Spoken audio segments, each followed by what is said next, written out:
Albert Einstein cambió nuestra forma de ver el mundo. Y en este programa de personajes geniales, donde estaré acompañado por Isabel Revuelta, ¿Qué tal? programa que produce ADN Noticias y el Centro Ricardo Salinas Pliego, hablaremos de la mente más brillante, la mente científica más brillante del siglo XX. ¿No te parece fascinante Albert Einstein, Isabel? Me parece fascinante como el científico más importante de la historia, pero también me parece fascinante un ser tan sencillo, un hombre que en su vida diaria en realidad no dimensionaba lo que había logrado hacer en el mundo. Claro, como científico sí, pero me parece un personaje entrañable y muy interesante pensar que a los 26 años, con esos 4 artículos que publica sobre la ciencia de una manera tan natural, haya revolucionado de tal manera el mundo entero. Einstein es el modelo de físico teórico. Mientras los científicos tienen que probarlo todo y experimentar todo, él no experimenta nunca. Nunca tuvo un laboratorio. Todo lo hacía pensando. Si es esto, porque Newton dice esto, Galileo dice esto. Si, no, entonces esto no encaja, esto no va aquí. Todo lo resolvía en su cabeza. O sea, él no tenía laboratorios, ni instrumentos de medición, ni telescopios. Era un burócrata de una oficina de patentes. Y en efecto, a los 26 años publica 4 artículos que cambian el mundo. No los 4, 3 de ellos. Cambian 1905. 1905, Annus Mirabilis de Einstein. Sí. Pero le cambia la página, le corrige la página a todos los científicos. Fíjate, su primer ensayo es sobre la naturaleza de la luz. ¿Qué es la luz? ¿Son partículas o son ondas? Planck había publicado su teoría de los cuantos, pero tenía muchas inconsistencias todavía. Entonces dice Einstein, la luz a veces sale como partículas y a veces como ondas. El efecto fotoeléctrico. Esta visión de entender la luz cimbró a hoy se toda conoce la como comunidad. Fotones, ¿no? Claro. Por eso le dieron el premio Nobel en 1921. Sí. Mucho tiempo no después. Por la teoría de la relatividad. No, que fue su tercera propuesta. Claro. La otra propuesta es sobre el movimiento browniano. ¿Por qué las partículas de polen se mueven como si bailaran en el agua? Dice, algo hay. Y llega con ejercicios teóricos a probar que existen los átomos y las moléculas. Lo que Demócrito había imaginado en la Grecia hace 2500 años, Claro. Einstein lo prueba. Mira, él dice algo que me gusta muchísimo y lo quiero compartir contigo y con el público. El misterio es lo más hermoso que nos es dado sentir. Es la sensación fundamental, la cuna del arte y de la ciencia verdaderos. Quien no la conoce, quien no puede asombrarse ni maravillarse, está muerto. Me encanta porque justo es lo que estás diciendo. Sentado en una oficina gubernamental, tiene dudas. Y esas dudas y ese misterio del universo hace que dé estas grandes aportaciones. La tercera, que es el que conocemos todos, digamos, mucho más, que lo hemos simplificado a que todo es relativo, en realidad esa teoría de la relatividad, yo no me atrevería, porque no soy científica ni mucho menos, yo divulgo lo que él ha dicho o lo que aprendí en la escuela, habla sobre la velocidad, sobre la masa, sobre que el tiempo y el espacio no es lineal como lo entendíamos en un inicio, y esto cimbrará profunda y absolutamente la vida diaria. Y es aquí donde yo te decía que el personaje está completamente divorciado a la persona. Por supuesto que él nace en una Alemania que después será perseguida por los nazis, tendrá que salir en 1936 y se refugia en uno de los institutos más importantes del mundo. 20 personas nada más integraban ese instituto en Massachusetts, donde estaba el pensamiento más importante del mundo. Vivirá una vida normal, una vida sin grandes sobresaltos y esta teoría de la relatividad sale en el periódico porque todo el mundo habla de ella, se masifica, es un acontecimiento universal. Hay 2 teorías de la relatividad especial y la relatividad general. La especial, que menciona en el cuarto de sus ensayos de 1905, no hay que ser físico, ni tú ni yo somos físicos, pero sí podemos entender algo muy sencillo y lo puede entender el público. la materia y la energía es lo mismo. La materia puede convertirse en energía y la energía se puede condensar en materia. E es igual a mc al cuadrado. E, la energía, es igual a la velocidad de la luz al cuadrado. M es igual... Oye, E es hermosa la fórmula. ¿Sí? Sí, porque además millones de playeras, millones de libros, se vuelve tan popular. ¿Quién no ha tenido una playera con esa fórmula? Esa La está hermosa. energía es igual a la materia por Claro. la velocidad de la luz al cuadrado. La energía es igual a la materia por la velocidad de la luz al cuadrado. Y con esto, dicen algunos, inaugura la época atómica. Niels Bohr le dice, oye, dicen que tú creaste la bomba atómica, y esto lo amargó enormemente. Claro, pero Cuando sí va al estalla poder. la bomba atómica, porque a partir de la materia podía liberarse muchísima energía, él empieza una campaña de pacifismo. Pero también habla con el poder en la Segunda Guerra Mundial, habla con el presidente y le dice, yo creo que Alemania va a ser una bomba. Y eso Le escribe también, a por Roosevelt supuesto, una le escribe a famosísima Roosevelt, carta. claro, claro. Entonces, también está metido entre las patas de los caballos en esa época. Por supuesto, estará amargadísimo, lo mismo que podemos ver con Oppenheimer y todo aquel que tuvo injerencia en el proyecto Manhattan de la bomba atómica.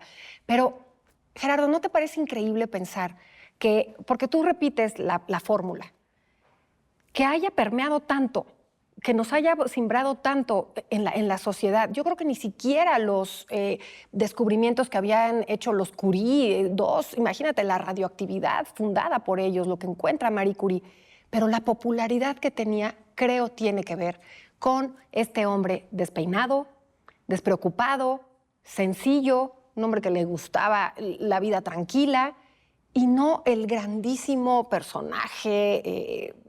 Creo que lo más fascinante de Einstein es eso, es esa sencillez. Lavoisier, el francés, había dicho, la materia no se crea ni se destruye, solo se transforma. Y eso aplica a la energía. Pero Einstein lo explica en una fórmula. Y esa es la teoría especial de la relatividad. Luego tiene una general, donde dice, ¿qué es el éter? ¿Qué es lo que hay entre tú y yo? ¿Qué hay? ¿Cómo se transmite un sonido? ¿Cómo me puedes oír tú? ¿Salen ondas? Eso lo vio al hablar de la luz. Pero también le empezó a preocupar el espacio. ¿Por qué no se cae la Tierra? ¿Por qué no se cae el Sol? ¿Por qué giran los planetas? Newton decía, por la fuerza de la gravedad. Empezó a estudiar justamente toda la ciencia, lo newtoniano, todo. Y dice Einstein, no es cierto, se equivocó. Eso de la fuerza de la gravedad es una tontería. En todo caso, hay ondas gravitacionales, porque la luz además viaja de manera curva. El universo es curvo. La gente dice, no, señor, ya Newton demostró que la distancia más corta entre dos puntos es la recta. No, es la curva, porque todo es curvo. Y esta curvatura hace que los planetas no se caigan. Si Newton hubiera tenido razón, la Luna ya habría chocado contra la Tierra, y la Tierra ya habría chocado con Marte y con Venus, ya todo sería una plastilina. Y no, el universo en expansión. Claro. Y eso lo explica muy bien Einstein con las ondas gravitacionales. Brillantísimo, una persona que socialmente impacta tremendamente, más allá de las aportaciones de las que estás hablando, que además hoy por hoy no es que se haya superado Einstein, se sigue cuestionando y se sigue poniendo en práctica todo eso que dijo que no está completamente comprobado. Y sin embargo, cuando te preguntan a quién admiras, mucha gente y muchos niños, sin conocer realmente, sin entender realmente la aportación que hizo, contestan que Einstein. ¿Por qué? Por esa figura, por lo que hemos dicho. Su vida privada fue no desastrosa, tuvo 3 esposas, tuvo 2 relaciones, como le quieras llamar, si se casaba o no con estas mujeres. Tiene un hijo con el cual se distancia, al final uno muere, el otro, en fin. Son esos genios que se dan tan poco en la historia, pero realmente lo conocemos por esa popularidad que tuvo en la guerra con respecto al tema de la bomba atómica y sus consecuencias. Cuando estalla la Guerra Mundial, los nazis ofrecen 20,000 marcos a quien lo mate. Odian la física judía. Y entonces tienen que salir corriendo a Princeton, a New Jersey, y ahí va a pasar el resto de su vida en Estados Unidos. Y dicen que malgastó su vida buscando una teoría que unificara todo, porque había muchas imprecisiones. Que existen todavía. Y lo que más le dolía, que nunca la encontró. Por eso dicen que murió como fracasado, por dos razones. Porque se sentía un poco responsable de la bomba atómica, de haber descubierto la teoría que permitió la bomba atómica, y porque nunca encontró un campo unificado. Porque, vamos, Niels Bohr, otro gran físico, le hacía ver que el mundo subatómico de las partículas que no vemos tenía otras leyes. Dice, no, a ver, no. O sea, las mismas leyes que rigen a los planetas y a los grandes cuerpos son las que tienen que regir. No, maestro, son leyes distintas. O sea, a ver, si Dios no juega a los dados, decía Einstein, pues ¿cómo que leyes distintas? Pero nunca logró ese campo unificado. No, y hoy por hoy sí estamos justamente la ciencia en eso, que no es lo que dice Einstein, que efectivamente todo es fortuito, en el universo puede ser espontáneo. Gerardo, y también se le ofrece, cuando termina la Segunda Guerra Mundial, es uno de los candidatos que suenan más para ser el presidente del Estado de Israel. Claro.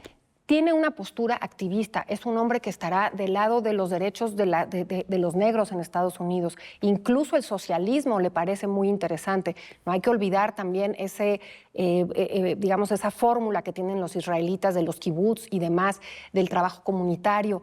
Entonces, tampoco es que sea tan afín a ese Estados Unidos en el cual se refugia. También pensó, cuando sale de esa enardecida Europa, refugiarse en Inglaterra, y no lo hace, lo que hubieran dado los ingleses, porque Einstein hubiese hecho el trabajo en Inglaterra y no en los Estados Unidos. Pero vuelvo a ese personaje. Nadie habla justamente de que Einstein dijo, a ver, yo de política no entiendo absolutamente nada, yo no puedo ser el presidente de una nación, yo no comprendo ese tipo del mundo.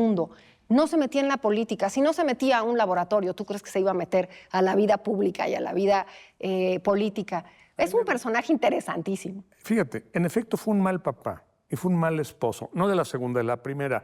A Mileva la trató muy mal. Sí, nunca más supo de sus hijos. Era una niña de Serbia, que fue compañera suya en la escuela, y la trató mal. Tuvo tuvo una hija primero. Tuvo una hija que la dio en adopción. Y en todas sus biografías hablan de... Einstein no supo qué pasó con ella. No, se dio en adopción y yo me desentiendo. Mal papá. Yo no puedo cuidarla ni puedo atenderla, denle en adopción. Nadie sabe qué pasó. Luego tuvo otros dos hijos a los que nunca vio. Los tenía totalmente abandonados. Sí. Se casa en segundas nupcias con una prima suya que lo atendió muy bien. La primera era científica también y quería hacer como competencia. Y Einstein la aturdía. Le decía, pues tú... Bueno, le aturdía a la escuela. Fue el peor estudiante de la historia. Era un hombre que no... Le aturdía, no le gustaban las... Estaba cortado con su propia tijera. Absolutamente. Oye, Isabel, pues podríamos seguir hablando mucho de Einstein, de la física y de la relatividad general y especial, pero el tiempo, algo que Einstein estudió, y decía, el tiempo no es más que coincidencia, eso es todo. Y el tiempo depende de quien lo mide. Claro. Si llega un tren, cuando la manecilla de mi reloj marca el 9:12, es puntual. Lo único que es el tiempo es la coincidencia entre el reloj y la llegada del tren.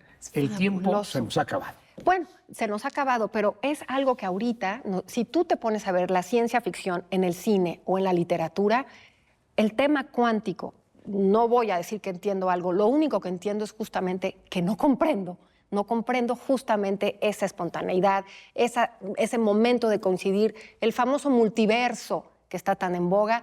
¿Qué habría dicho Einstein con todos estos nuevos de la física cuántica y demás? Murió lleno de dudas. Claro. Muchas gracias por acompañarnos en este programa y los esperamos el próximo sábado.